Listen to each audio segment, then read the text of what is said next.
Justin, how have you handled the first couple of days of this week, waiting for an opponent?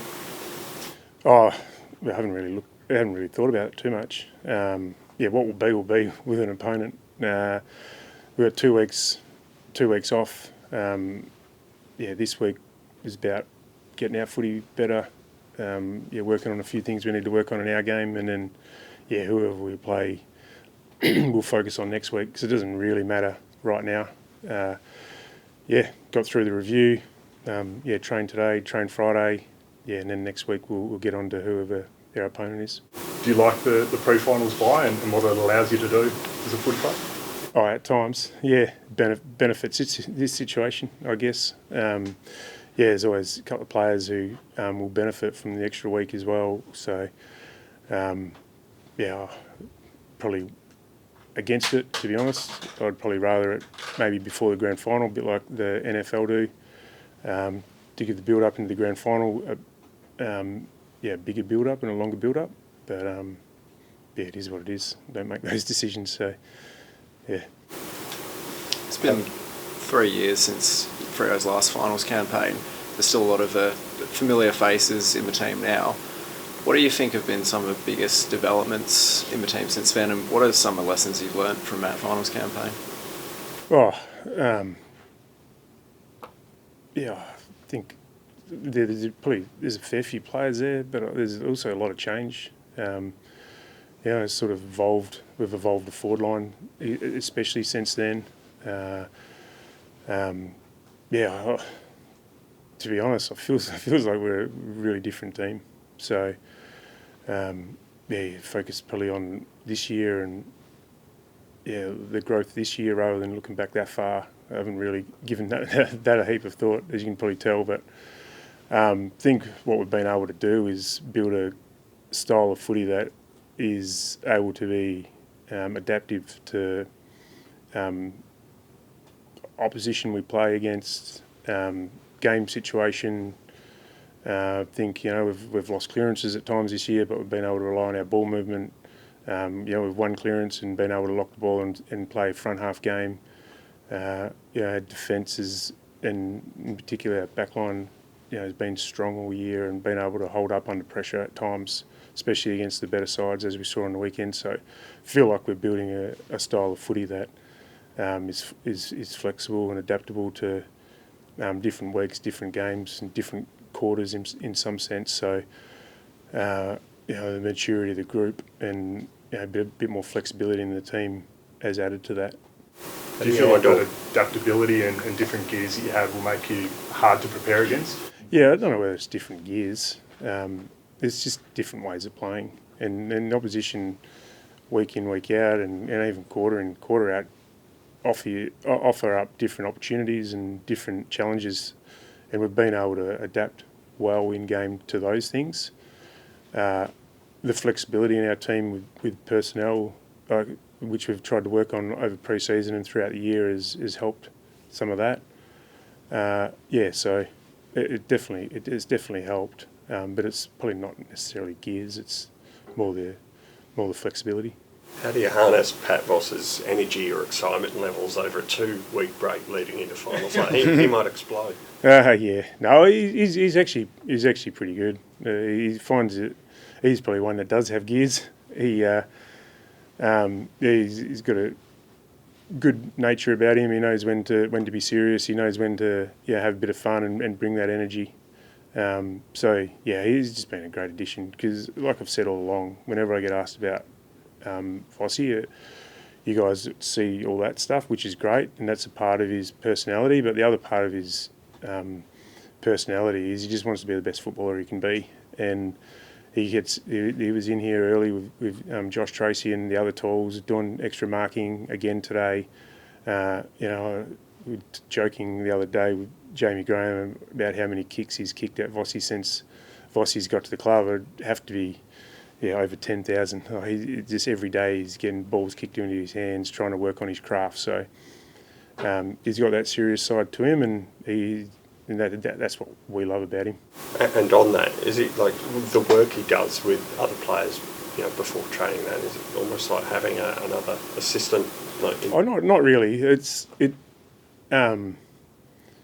As the old saying, if you build it, they'll come. Like it probably that started with Vossi and JT, to be fair, has probably been the driver of that. He's been selfless and given it the Voss Academy tag, but I think JT is actually the one who drove that. And then it starts with 2, and then other people get a feel for it, and it turns into 10, and that's what good cultures do. It's a lot of the extras are player led, and they bring others along for it, along with them. So Vossi's played a big role in that, but he hasn't been the sole creator. The AFL awards tomorrow night. Do you hope a number of your players get recognised? Yeah, absolutely.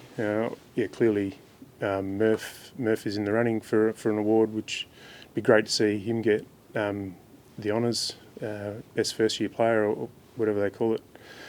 And then we've obviously got 4 guys in the All Australian squad, so fingers crossed all 4 get in.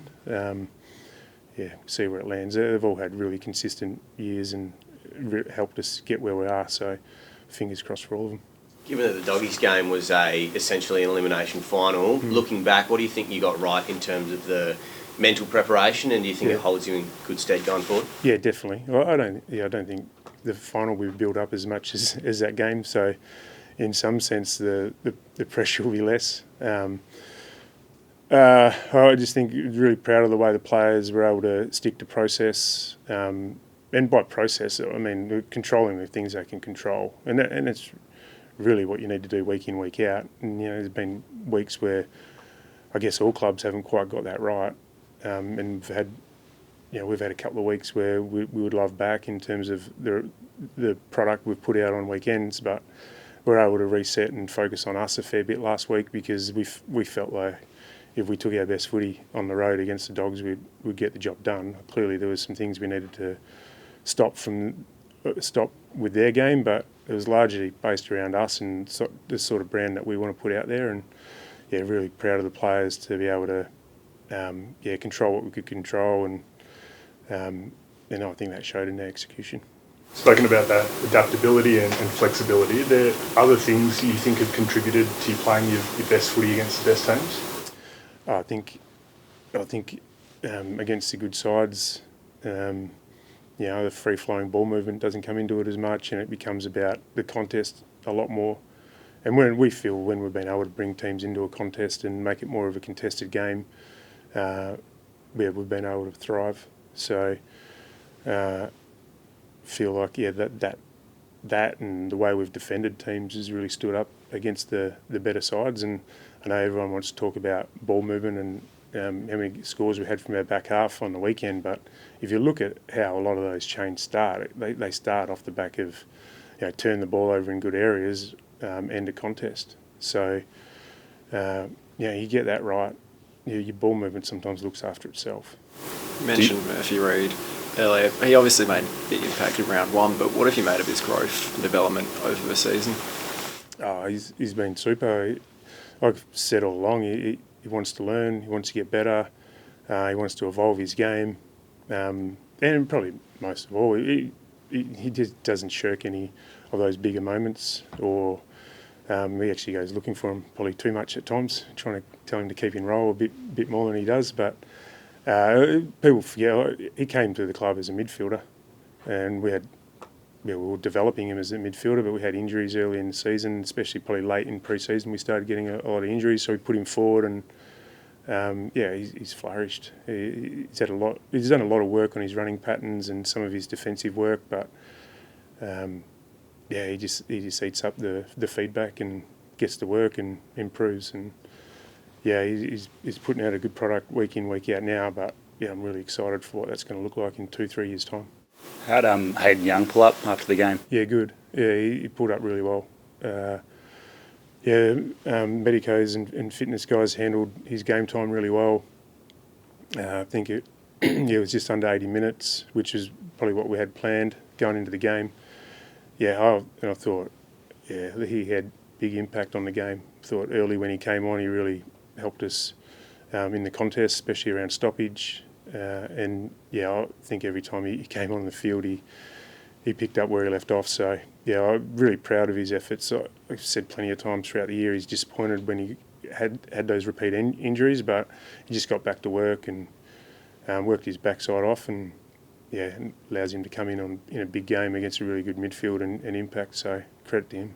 What do you do specifically for him this week to keep building him so he can play a few more minutes? Yeah, you've answered the question there. It's just a bit of a build for him, and that's probably the bonus of the 2 weeks. It benefits some, and Youngie's one of those. So he won't do a heap today, but he'll do a big session on Friday, which will set him up for a good week next week, and probably got a couple of guys in that boat. Do you watch the game tonight with the coaches, or do you go and watch it yourself, and do you watch it carefully, or is it just all till next week? No, we'll just watch it normally at home. Yeah, we're not barracking for anyone. If it's Gold Coast, it's Gold Coast. If it's Hawthorn, it's Hawthorn. And tomorrow we'll come in and prepare for whoever we're playing.